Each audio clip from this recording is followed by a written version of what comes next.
शेख रशीद की लाल हवेली सील। रावलपिंडी में महकमा मतरूका वक्फ इमलाक की पुलिस की भारी नफरी के साथ कार्रवाई। लाल हवेली के तमाम दाखिली दरवाजों पर सरकारी ताले लगा दिए गए। लाल हवेली समेत 7 यूनिट्स को सील किया गया। एक यूनिट की रजिस्ट्री की तस्दीक के लिए हुक्काम को खत लिख दिया गया। रजिस्ट्री की तस्दीक पर सील करने या न करने का फैसला किया जाएगा। कार्रवाई के वक्त शेख रशीद मौजूद नहीं थे। साबिक वज़ीर दाखिला ने लाल हवेली में लगे सिक्योरिटी कैमरों की मदद से सारी कार्रवाई बराह रास्त देखी।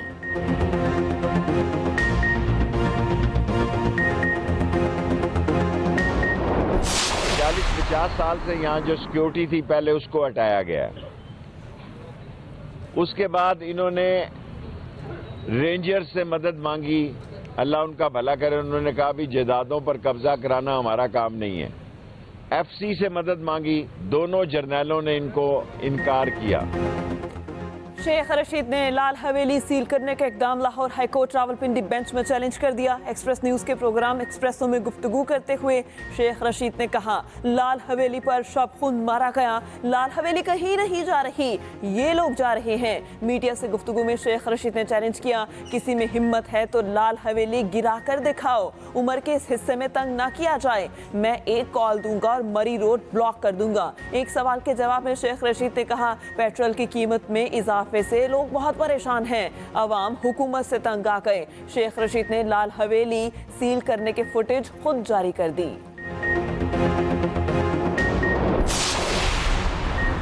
पीटीआई रहनुमा फवाद चौधरी का 2 रोजा जिस्मानी रिमांड मुकम्मल। पेश न किए जाने पर अदालत का कुछ देर में पेश करने का हुक्म। गुज़श्ता रोज फवाद चौधरी को लाहौर लाया गया। फॉरेंसिक लैब लाहौर में फोटोग्रामेटिक टेस्ट और मुख्तलिफ जावियों से तस्वीर बनाई गई। फवाद चौधरी के वकील कहते हैं कि हमें खदशा है कि हिरासत के दौरान फवाद चौधरी पर तशद्दुद न किया गया हो। अभी तक हमें नहीं बताया जा रहा फवाद चौधरी को कहाँ रखा जा रहा है।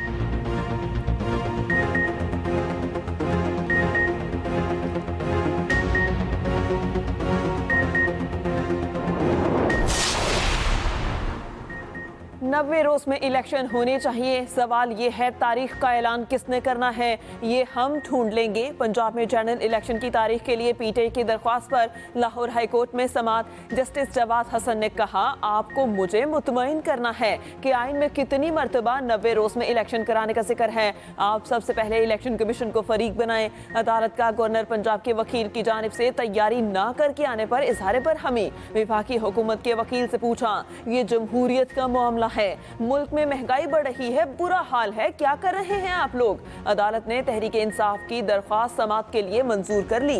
गवर्नर पंजाब को बसरिया सेक्रेटरी और इलेक्शन कमीशन को नोटिस जारी करके 3 फरवरी तक जवाब तलब कर लिया। शरीयत वाली बात आपने की, वो उनके पास है नहीं। वो 2/3 अक्सरियत होती है पूरी हाउस की, उससे फ़र्क नहीं पड़ता इस वक्त तहरीक इंसाफ के कितने लोग हाउस के अंदर हैं या नहीं है। तो हाउस जो है वो तो अभी भी 342 का कौमी असम्बली और 100 सेनेटर हैं, 442 का 2/3 295 वोट आपको चाहिए जो नहीं है उनके पास। सो वो नहीं वो खाली निश्चितों के बावजूद नहीं हो सकता जब तक कोई और भर के ना आ जाए। 295 वोट उनको चाहिए जो उनके पास नहीं है। पीडीएम की जानिब से 90 रोज में इलेक्शन ना होने के बयानात आ रहे हैं जो खतरनाक है। रहनुमा तहरीक इंसाफ असद उमर की लाहौर हाईकोर्ट के बाहर मीडिया से गुफ्तगू। कहा, कुछ लोगों ने इमरान खान के खौफ से पाकिस्तान को खतरात में डाल रखा है। खुल्लम खुल्ला आइन से बगावत की बातें की जा रही है। पूछा, पंजाब में इलेक्शन की तारीख क्यों नहीं दी जा रही। मुल्क में जारी सूरत हाल पर सबको तशवीश है। अफसोस कुछ नासिर नमाजी से कुछ नहीं सीखा, फतह आवाम ही की होगी।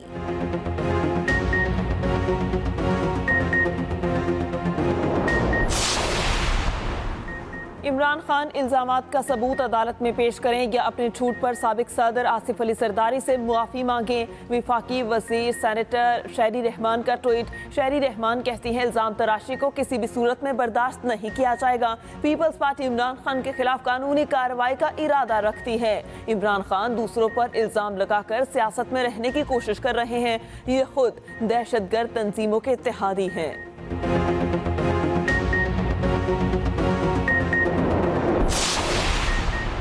मुत्तहिदा अरब अमारात के सदर शेख मोहम्मद बिन जैद अल नहयान ने दौरा इस्लामाबाद मंसूख कर दिया। बहावलपुर में मौसम की खराबी के बायस तैयारे को परवाज की इजाजत न मिल सकी। शेख मोहम्मद बिन जायद सुबह 7:30 बजे से टेक ऑफ के मुंतजर थे। वजीर आजम शहबाज शरीफ का UAE के सदर से राब्ता, दौरे की मनसूखी पर अफसोस का इजहार किया। सदर मुत्तहिदा अरब अमारात का दौरा इस्लामाबाद रीशेड्यूल होगा। सदर UAE 25 जनवरी से रहीम यार खान में मौजूद है।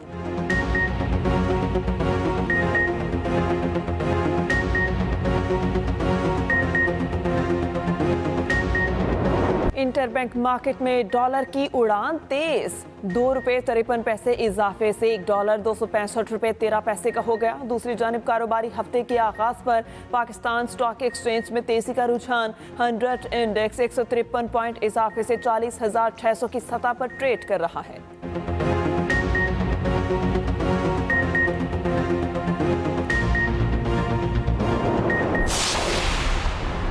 खैबर पख्तूनख्वा की काबीना को 5 रोज बाद भी कलमदान देने का फैसला ना हो सका। 15 रुकनी काबीना के अरकान की वज़ीर आला से अलग अलग मुलाकातों को भी 2 दिन गुजर गए। निगरान वज़ीर आला आज़म खान की काबीना अरकान को महकमे देने के सिलसिले में मुशावरत जारी।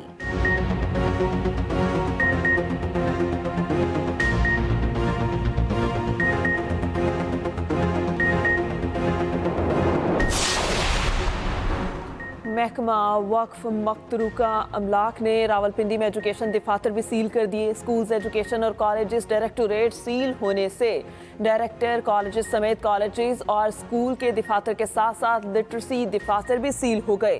क्लर्कों का शदीद एहतजाज, सदर एपका ने खबरदार किया, दफातर को डी सील ना किया गया तो सख्त एहतजाज होगा। महकमा वक्फ मतरूका अमलाक का कहना है ये बिल्डिंग्स अब हम एजुकेशन डिपार्टमेंट को नहीं देंगे। कार्रवाई पर असातिज़ा तंजीमें भी सरापा एहतजाज।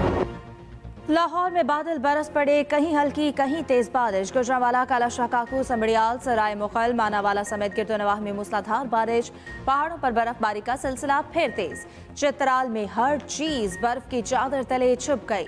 लवारी टनल पर कई फीट बर्फबारी रिकॉर्ड। तमाम जमीनी रास्ते बंद। अब तक मरी में 1 फीट, जबकि गिलियात में 2 फीट से ज्यादा बर्फ पड़ चुकी। वादी लीपा में भी बर्फबारी दोबारा शुरू। आजाद कश्मीर के शहर डडियाल और गिरदोनवाह में रात भर से बारिश का सिलसिला जारी। मौसम सर्द, कोयटा पर यकबस्ता हवाओं का राज। दर्जा हरारत -4 रिकॉर्ड किया गया।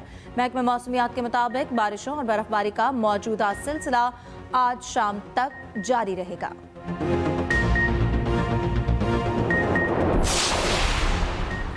करप्ट, नाअहल, इम्पोर्टेड सरकार से मैशत संभाली नहीं जा रही। इमरान खान ने हुकूमत को आड़े हाथों ले लिया।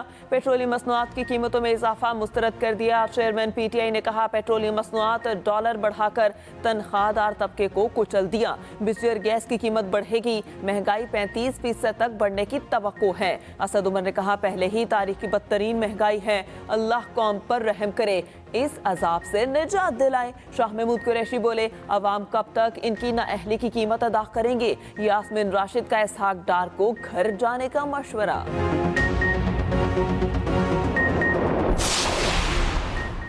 मरियम की वापसी पर डार ने कौम को सलामी दी। साबिक वज़ीर आला पंजाब परवेज़ इलाही की कड़ी तनकीद। पेट्रोल महंगा होने का क्रेडिट नवाज शरीफ और मरियम को जाता है। महंगाई का जिन बेकाबू हो चुका, हुकूमत को इंतकामी कार्रवाइयों से फुर्सत नहीं।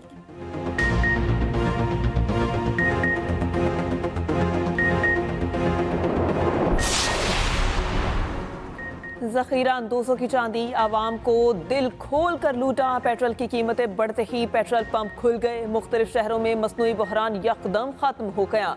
पेट्रोल पंप मालिकान को शायद कीमतें बढ़ने का पहले से इंतजार था। जखीरा अंदोजों के खिलाफ कुछ हुआ, ना ही माफिया पर हाथ डाला गया। वजीर दिफा ख्वाजा आसिफ का भी बेबसी का इजहार, कहा कीमत बढ़ने से पहले पंप बंद करने वालों के खिलाफ एक्शन होना चाहिए। इंतजामिया ऐसे पंप्स को सील करे, कंपनियों का कारोबार बंद करके मुकदमे कायम करे। ख्वाजा आसिफ ने दावा किया डॉलर और रुपए के सट्टे में कई बैंक मुलव्वस हैं। जाती तौर पर जानता हूँ, उनके खिलाफ भी कार्रवाई होनी चाहिए। MQM का पेट्रोलियम मसनूआत की कीमतों में इजाफा वापस लेने का मुतालबा। हुकूमती इत्तेहादी जमात ने कहा कीमतों में इजाफे से महंगाई का तूफान आएगा। मुआशी मुश्किलात से निकालने के लिए सारा बोझ अवाम पर डालना जुल्म है।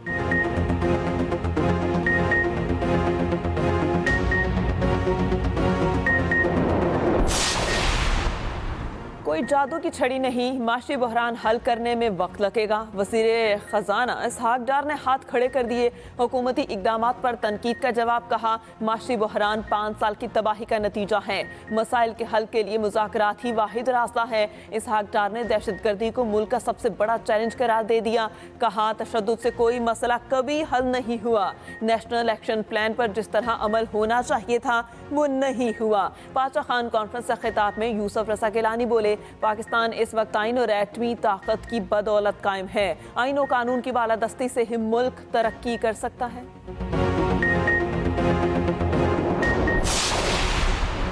बिजली की कीमत में फौरी तौर पर कोई इजाफा नहीं हो रहा। वज़ीर तवानाई खुर्रम दस्तगीर की आवाम को तसल्ली, कहा बिजली की बुनियादी कीमत में कोई इजाफा ज़ेर गौर नहीं। बिजली ब्रेकडाउन पर खदशा है, साइबर हमला हुआ, ब्रेकडाउन की तहकीकात हो रही हैं। मौशी बहरान की वजह से बिजली के खालिस मुनाफे की अदायगी में मुश्किल है। मालियाती बहरान से निकलकर सूबों को उनका हक दिया जाएगा।